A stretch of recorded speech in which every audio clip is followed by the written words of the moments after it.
오늘은 6월 20일입니다. 국민의힘의 당대표 후보자 등록이 24일, 25일 양일간이니까 이제 나흘 정도 남겨놓고 있네요. 오늘은 두 꼭지를 준비했습니다.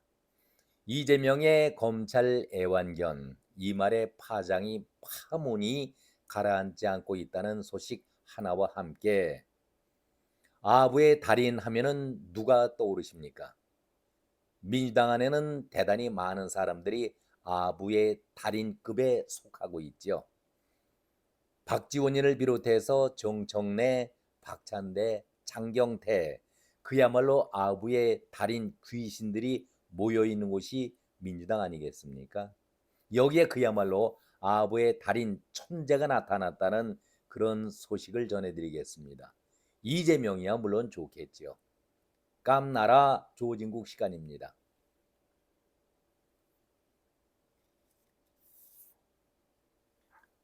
우리가 어떤 문제에 몰리다 보면은 자기의 뜻과는 좀 다르다. 원래 의도는 그것이 아니었다. 내 뜻과는 다르게 전해졌다. 이런 변명 아닌 변명을 하게 됩니다. 또 그런 구차한 모습을 보기도 합니다. 이럴 때 우리는 그야말로 깨끗하게 인정해 버려라. 이런 말들을 합니다. 구차한 변명 말고 화끈하게 자기 자신을 그냥 밝히는 것이 좋다. 이런 얘기들 많이 하고 있습니다. 이재명이 언론을 향해서 검찰의 애완견 이런 말을 한 것 분명히 제대로 전했지요. 자기의 의사를 전한 것입니다. 그런데 이것이 파장이 가라앉질 않고 연일 더 뜨겁게 공방이 오가고 있으니까 이재명으로서는 출구를 생각하지 않을 수가 없는 것이죠. 분명히 이것은 막말이고 망번이고 그야말로 언론을 모독하는 폐륜적인 발언 아니겠습니까? 이재명은 처음에는 침묵을 지켰었습니다. 처음 발언할 때와는 다르게 그러나 언론에 돌아가는 분위기를 바라보니까 그리고 법정에 출석했을 때에 자기가 했던 그 파장과는 좀 다르게 본인이 오해가 섞인 그런 얘기였었다. 이렇게 얘기를 하면서 한 발을 빼고 있습니다. 그러나 저는 이재명의 평소에 하는 말 버릇이라든가 그동안 언론을 대해왔던 그 태도를 볼 때에 형태를 볼 때에 절대 본인의 그 속마음을 숨기고 있을 뿐이지 그것을 유감이라고 얘기했다는 것 자체가 사과의 성격을 띠고 있지는 않다. 한마디로 비난을 피해보자 모면하겠다는 그런 발언 아닌가 이런 생각을 가져봅니다. 왜 그러냐 하면은 이재명이 다른 문제가 아니고 대북 송금 사건은 아주 치명적일 수가 있기 때문에 한마디로 겁을 잔뜩 먹고 긴장하고 있는 모습을 우리가 볼 수가 있습니다. 잘못하다가는 대선 후보 우는 자체가 논의가 되질 않고 그 사이에 배지가 날아갈 수 있기 때문에 긴장하고 있는 것이죠. 처음에는 어땠습니까? 판결문에 대해서 이재명이라는 이름이 단 하나도 나온 적이 없었습니다. 그러니까 이것을 이재명이라든가 민주당에서는 공격의 무기로 삼았던 것이죠. 어디 봐라. 판결문에 이재명이라고 단 한 줄이라도 나왔었냐. 강하게 판결문에 대해서 이화영에 대해서 중형을 내린 것에 대한 비판만 쏟아냈었지. 그리고 곧바로 항소를 하겠다 밝혔지요. 이것은 두 가지의 대비책이라고 볼 수 있는 것 아니겠습니까? 이화영이 딴 마음 먹고 중형을 받았으니까 혹시 다시 번복하지 말라고 경고성의 일침을 놓는 것 하나 아니겠습니까? 이화영을 변호했던 김현철이 그리고 김광민 이 사람들이 변호사인지 궁금하기도 하고 의심스럽기도 하지만은 대북 송금 자체로 이재명을 몰고 가는 것 자체가 잘못이다. 이렇게 아주 격앙된 반응을 보였었지요. 그리고 뭐 여러 신문에도 방송에도 나왔습니다만은 변호사의 입으로서는 할 수가 없는 쌍욕까지 페이북에다 올리는 그런 저질성을 보였던 것이, 글쎄요, 저는 이런 생각을 해보면서 왜 민주당의 변론을 맡고 있는 변호사들은 한결같이 우리가 생각하고 있는 변호사의 기준에 훨씬 못 미칠까, 이런 생각을 해봅니다.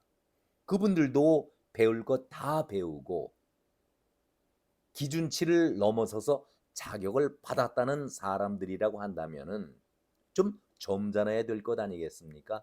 표현 자체도 배운 만큼 자격 있는 것만큼 점잖은 표현을 해야 하는데 너무나도 무식하게 거친 표현을 쏟아내고 있기 때문에 왜 민주당의 변호사들은 이런 수준 미달일까? 저는 그런 생각도 해봅니다. 아무튼 이재명이가 평정심을 잃었는지 자신도 법조인이고 변호사 출신이기 때문에 판결문을 읽어보면은 아니라고 부인하고 있지만은 이재명 당신이 주범이라는 것을 뻔히 알 수 있는 건 아니겠습니까? 누구라도 다 알고 있는데, 그러니까 거기에 고민이 섞여 나오는 것이죠. 6월 7일 이화영의 판결 이후에 사나울 침묵을 보이던 이재명과 민주당이 동시에 거친 소리가 나오기 시작을 했습니다. 뭘 뜻하는 걸까요? 지난 14일이었죠. 대북 송금 사건과 관련해서 이재명에게 기소가 떨어졌습니다. 그야말로 언급을 되도록이면 자제하고 있었던 이재명으로 볼 때는 날벼락, 물론 예상은 했지만 그래도 속으로는 조금 무언가 기대치가 있었는데 기소가 빨라지게 내려오니까 검찰을 아주 강하게 공격을 하기 시작했던 것 아니겠습니까? 그 연장선에서 나온 것이 언론이 검찰의 애완견이다. 한마디로 검찰도 밉지만 언론이 이것을 받아쓰고 보도하는 그 자체가 아주 미운 거죠. 그러니까 시어머니 시누이가 다 싫고 보기가 싫은 겁니다. 한마디로 꼴이 보기 싫은 겁니다. 이재명은 여기에 대해서 이렇게 화두를 꺼내기 시작했습니다. 쌍방울 불법 대북 송금 사건과 관련해서 기소된 뒤에 언론이 진실을 보도하기는커녕 마냥 검찰의 애완견처럼 주는 정보를 받아서 열심히 왜곡 조작하고 있다, 이렇게 말을 했습니다. 그렇다면은 정말 어느 부분이 왜곡 조작을 했는지에 대해서 설명을 했어야 하는데 여기에 대해서는 이런 반구가 없습니다. 그러면서 이제 문제가 확대가 되니까 신중치 못했다. 사과를 하고 싶은데 사과할 수는 없으니까 이렇게 변명을 해 나갑니다. 다만 시간 제약 등으로 일부 언론의 문제임을 좀 더 선명하게 표현하지 못해서 언론 전체의 비판으로 오해하게 했다면 이는 저의 부족함 탓이고 유감이다. 이렇게 아리송하게 이것도 아니고 저것도 아닌 그런 유감의 태도를 보였습니다. 여러분들은 이 말을 듣고서 어떤 생각을 하십니까? 저는 이재명이가 이런 얘기를 할 때에 한 가지 분명히 짚고 넘어가자 문제 제기를 합니다. 좀 더 선명하지 못해서 언론 전체의 비판으로 오해하게 했다면 이는 저의 부족함 탓이고 유감이다, 이렇게 말을 했는데 무슨 오해를 했다라고 말장난 하지 말기를 바랍니다. 제발 이재명이가 아니더라도 이것은 누가 보더라도 비난 모면용 발언이다. 빠져나가기 위한 꼼수적인 발언이다. 그렇게 생각들 하지 않겠습니까? 아니, 엊그제까지는 언론 전체를 완전히 비하해 놓고 모욕을 주고 욕을 바가지로 해놓고 나서는 이제 와서는 내가 그런 뜻으로 전체를 애완견으로 표현하지는 않지 않았겠는가. 언론사 자체가 자체 판단을 해달라는 그런 얘기 아니겠습니까? 말은 자기가 해놓고 언론사가 나는 거기에 해당되지 않는 애완견이다. 이것을 바라고 있다는 얘기 아니겠습니까? 더 나쁜 거지요. 사기성이 농후한 이재명의 발언입니다.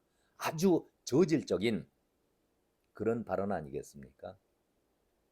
언론을 자기의 손아귀에다 쥐고 흔들면서 가지고 노는 유치한 그런 말장난 아니겠습니까? 언론사 스스로가 나는 거기에 해당되지 않는다라고 판단을 해주기 바란다. 전체 언론에 대해서 내가 이렇게 애완견이라는 표현을 쓰진 않았다. 그 얘기 아니겠습니까? 얼마나 유치한 그런 발상입니까? 여기에 대해서 어제도 제가 말씀드렸습니다마는 채널A의 동정민 앵커가 이렇게 응수를 합니다. 아니, 이화영 전 부지사 재판에 왜 언론이 나서서 문제를 제기하지 않느냐 하는 것이 이재명의 주장인데 1심 판결에 승복하지 못한다고 하면은 2심 판결에서 바로 잡으면 될 일인데 왜 판결과 상관이 없는 언론에 화풀이를 하고 있는가? 법정에서 다투기를 바란다. 이렇게 점잖게 그러나 뼈 있는 비판을 했죠. TV조선의 9시 뉴스의 윤종호 앵커 역시 마찬가지였습니다. 아니, 이화영 사건 유죄 선고로 이재명의 심기가 편치는 않겠지만 재판부에는 이런 반구 대응도 없이 느닷없이 언론을 걸고 넘어졌다. 유리한 보도는 진실이고 자기 쪽으로, 불리한 보도는 소설이라는 것이 이재명의 언론관인가. 그야말로 전곡을 찌르는 얘기 아니겠습니까? 불리한 질문이 나오면은 생방송도 끊어버렸던 사람이 장본인이 이재명 아니겠는가. 여기에 대해서는 제가 신뢰를 뒷부분에서 다시 정리해 드리겠습니다마는 그러면서 이재명의 한 말을 되받아치고 있습니다. 기자들을 보호할 이유가 없다라는 말, 이것을 어떤 행동으로 옮길지 궁금하다. 우리 언론들은 당신에게 보호해 달라라고 요청한 적도 없었고 할 생각도 아예 없다. 이렇게 선을 분명히 그었습니다. 이제 이재명으로서는 할 수 있는 얘기가 아무것도 없는 것이죠. 여기에 무슨 변명을 하겠습니까? 아무튼 이러한 와중 속에서 언론에 대해서 비판의 비난을 쏟아내자마자 자기는 피해보려고 유감이라, 유감 정도라면은 다 포장이 돼서 조용해질 줄 알았지만은 글쎄요, 저는 이것이 쉽게 언론을 건드려 놓는 그 자체가 쉽지 않은 잘못이다. 이런 생각을 하고 있습니다. 절대 그리고 이재명은 어떠한 경우라도 사과라는 표현을 쓰질 않습니다. 왜? 선거에 임박했다라고 하면은 사과라는 표현을 자주 쓰지요. 그러나 선거가 있는 것이 아닙니다. 더 목에 힘을 주면서도 버틸 수 있는 데까지 버티는 것이 이재명의 그동안의 전략 아니겠습니까? 제가 말씀드린 대로 이재명이 언론에 대한 평소에 생각했던 것을 그대로 정리해서 한번 말씀드리겠습니다. 앞서서 손석희를 인용했었죠. 이재명은 이렇게 얘기를 합니다. 방북용 송금이라는 것은 검찰 주장을 언론들이 베꼈으면서 그에 반해서 주가 조작용 송금이라는 국정원 비밀 보고서는 외면하는 것이 공정하고 객관적일 수가 없다. 근데 분명히 짚고 넘어가야 할 것은 국정원의 비밀 보고서, 이것은 확정된 정보 문건이 아니라 첩보로 그쳤다는 것 아닙니까? 내부에서도 인정을 하지 않고 있는 첩보, 여러 가지 소문을 수습해서 그냥 정리해 놓은 것, 정보로 결정을 본 것이 아니라고 하는데, 이것까지 인용하면서 언론을 공격하고 있습니다. 이것이 애완견인 랩도, 권력 경비견인 가드독 행태가 아니라고 할 수가 있겠는가? 솔직히 이재명은 이 말을 하고 싶었던 것입니다. 왜 검찰이 주장하고 있는 방북용 송금이라는 용어는 언론들이 다 베껴 쓰면서 국정원에서 하고 있는 주가 조작용 송금이라는 그 기사에 대해서는 외면을 하고 있느냐? 제가 말씀드린 대로 이건 첩보용으로 그냥 떠다니는 소리를 정리해 놓은 것일 뿐, 국정원에서도 결정을 짓고 있지 않았기 때문에 재판부가 이걸 택하지 않은 것. 그러면은 재판부를 탓해야지 왜 검찰을 물고 늘어집니까? 여기에 이재명의 본색이 드러난다는 얘기 아니겠습니까? 제가 말씀드린 대로 이재명의 평소 언론에 대한 생각을 정리해 놓은 것, 여러분들도 다 기억하실 겁니다. 2018년도 6월 13일 지방자치단체 선거가 끝나고 이재명이 경기지사로 당선이 됐을 때에 각 방송이 인터뷰를 쏟아내고 있었죠. 이때 인터뷰 때 여러분 장면 다 기억하실 겁니다. 대변인 이거 하고 더 이상 하지 마. 안 돼. 엉뚱한 질문을 자꾸 해서 안 돼. 약속을 어기기 때문에 다 인터뷰 취소해. 아니 여기까지만 하고 이것도 인터뷰 하다가 딴 얘기 한다면은 그냥 끊어버릴 것이야. 내가 끊어버릴 것이야. 예의가 없어. 안 해. 다 어겼어. 싹 다 어겼어. 예의가 없어. 여기까지는 내가 하겠습니다. 안 해. 다 커트야. 좌충우돌식으로 여기저기 방송사에다마 모두가 쓴 소리, 그리고 인터뷰 도중에 이어폰을 빼면서 끊고 그냥 사라지지 않았었습니까? 생방송 도중이었는데 이것이 평소에 자기의 마음에 들지 않으면은 언론도 그대로 무시하면서 대해왔던 갑질의 대표적인 그런 행동 아니겠습니까?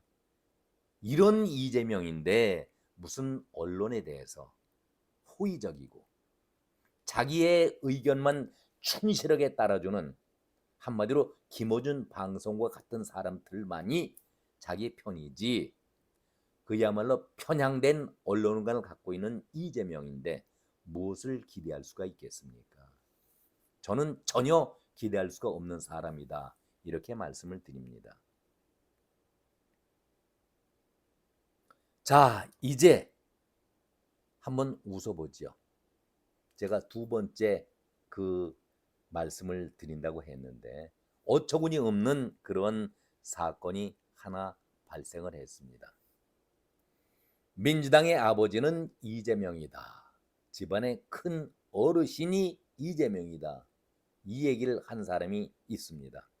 한마디로 어처구니가 없는 일이죠. 이재명에게는 호위무사가 많습니다. 홍위병 그리고 친위대들도 아주 주위에 많이 있습니다. 그런데 여기에 박지원이, 정청래, 박찬대, 장경태, 서영교가 부족해서 이번에 공천에서 양문석에다가 김준혁까지 비난을 들어가면서도 호위무사들을 자기 주위에 거느리고 있지 않았었습니까? 그런데 어제죠, 바로 지명직 최고위원을 당 대표가 선정했는데 그 사람이 누구냐? 강민구라는 사람입니다. 강민구. 민주당의 최고위 회의자를 완전히 웃음바다로 만들었던 그 얘기 하나 짚고 넘어가도록 하겠습니다.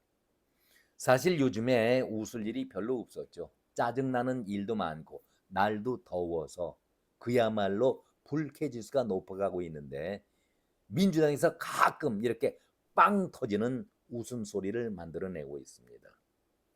한번 그 얘기를 우리가 들어보도록 하죠. 강민구 신임 최고위원이 어제 민주당의 최고위원회의에서 저를 최고위원으로 임명해 주신 이재명 대표님께 감사드립니다. 이재명 대표가 최고위원으로 지명한 그런 인물이지요. 그 사람이 당 최고위의 회의에 첫 참석을 했었습니다. 집안의 큰 어르신으로서 이 대표가 총선 직후부터 영남 민주당의 발전과 전진에 계속 관심을 가져주셨다. 국민의힘이 영남당이 된 지금 이재명 대표는 민주당의 동진 전략은 계속되어야 한다라는 생각이 강하셨다. 그 첫발을 이재명 대표께서 놓아주신 것에 대해 대구 민주당 동지들을 대신해서 깊은 감사를 드린다. 그러자 이재명이 강민구 최고위원을 다시 한번 환영한다 이렇게 답을 했습니다. 여기에서는 아주 찬사 위주로 회의가 잘 이루어졌다고 합니다. 이재명 대표를 향해서 또 한 아부꾼, 뭐 다 여러분 기억하실 겁니다. 정청래 최고위원이 최근 당원 당규 개정이 마무리된 것을 언급하면서 역사는 민주당의 이번 일을 중요한 사건으로 기록할 것이다. 이재명 대표 시대이기에 가능했던 일이다. 더 이상 이런 아부가 필요하겠습니까? 이재명 대표 시대이기 때문에 가능했던 일이다. 당헌 당규도 이재명만을 위해서 고친 것 아니겠습니까? 그러면서 이재명 대표께 감사드린다. 당원과 지지자들 손잡고 정권 탈환의 길로 나가자. 이렇게 정청래가 아부로 또 한번 이재명을 즐겁게 했습니다. 저는 이 얘기를 들으면서 아니 민주당 역사를 둘러보더라도 이처럼 아주 속 시원하게 무슨 광고 선전에서 그렇죠. 어느 그 뭐 속이 답답할 때 하나 들이키면은 아주 속이 뻥 뚫린다. 그 소리를 선전하는 것을 빗대어서 정말 시원한 아부를 오래간만에 들은 것 같습니다. 제 생각으로는 가장 아부가 심했다고 그리고 또 당 대표로서 총재로서 권력을 꽉 쥐고 있었던 김대중 경우에도 이 정도의 아부하는 사람은 없지 않았을까. 저는 그런 생각을 가져봅니다. 그 당시에도 박지원의 아부가 이 정도는 아니었었습니다. 그런데 이런 분이 강민구라는 사람이 21세기에도 버젓이 계시다 하는 사실에 대해서 놀랄 뿐입니다. 기억하십니까? 각하 시원하시겠습니다. 이승만 대통령 방귀에 이런 아부를 떨던 시대가 1950년대였습니다. 지금으로부터 70년의 세월이 흘렀는데 우리는 선진국 대열 10위에 올라와 있는 이 나라인데 김일성 왕조도 아니고 민주당 아버지 이재명, 집안의 큰 어르신 이재명, 이 대표는 집안의 큰 어른이시다. 글쎄요. 강민구 지명직 최고위원의 말씀에 이재명은 환영한다 이렇게 화답을 했는데 당신이 말한 집안의 어르신이 내가 맞아. 내가 당신이 말한 집안의 큰 어른이고 한 번도 들어오지 못했던 집안의 큰 어른이라고 이재명이 활짝 웃으면서 웃음을 보이는 이재명. 다 이거 영상에 여러분들이 보셨던 그 장면 아니겠습니까? 저는 이 장면을 바라보면서 웃어야 할 때인가? 쓰린 가슴을 부여잡고 통곡을 해야 할 텐데 웃어야 할 때인가? 배지를 떼야 할 시간은 점점 다가오고 있는데 이재명의 속내는 정말 무엇일까? 저는 그런 생각을 해봤었습니다. 여기에 빠지면 안 될 사람이 바로 정청래 아니겠습니까? 정청래가 아부라는 아부는 다 하고 있는데 이재명 훗날을 기약하고 있지 않을까? 저는 그런 걱정도 해봅니다. 제가 걱정할 일은 아니겠지만은 이재명이 곧 배지를 뗄 것이다 라는 신념 속에 아부의 강도가 더욱더 심해지지 않고 있나? 저는 개인적으로 그렇게 생각을 해봅니다. 맞을지 틀릴지는 모르지요. 시간이 답을 주게 되니까. 오늘은 여기까지입니다. 고맙습니다.